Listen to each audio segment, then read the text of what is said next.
High, তোমরা আমার get ready with me মোটামুটি ভালোই পছন্দ করো, তো ভাবলাম চলো তোমাদের সাথে পার ডে একটা করে get ready with me share করবো। কেননা যে টাইপসের ভিডিও তোমরা দেখতে ভালোবাসো, আমারও উচিত না ঠিক সেই টাইপসের ভিডিও তোমাদের সাথে শেয়ার করা।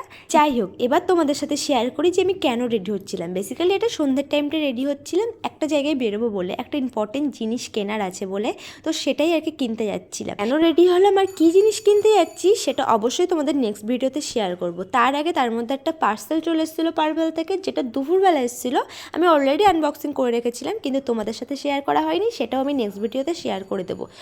চলো অনেক বকবক হয়েছে, এবার তোমাদের সাথে শেয়ার করি কি কি প্রোডাক্ট ইউজ করলাম। স্কিনটা খুবই ড্রাই লাগছিল, সেই জন্য স্যাটাফিলের একটা ময়শ্চারাইজার ইউজ করলাম, ভীষণ ভালো ময়শ্চারাইজারটা। আর সাথে যেটা আমি অল টাইম ক্যারি করি সেটা হলো লিপস্টিকটাও পরে নিলাম। আর যারা স্যাটাফিলের কোনো ময়শ্চারাইজারটা ইউজ করোনি তারা অবশ্যই একবার হলেও ইউজ করো, দেখবে খুবই ভালো লাগবে। তো চলো আজকে আমার ভিডিওটা এইটুকুনি, ভালো লাগলে অবশ্যই লাইক কমেন্ট শেয়ার করে দিও। চলো টাটা, দেখা হচ্ছে নেক্সট ভিডিওতে।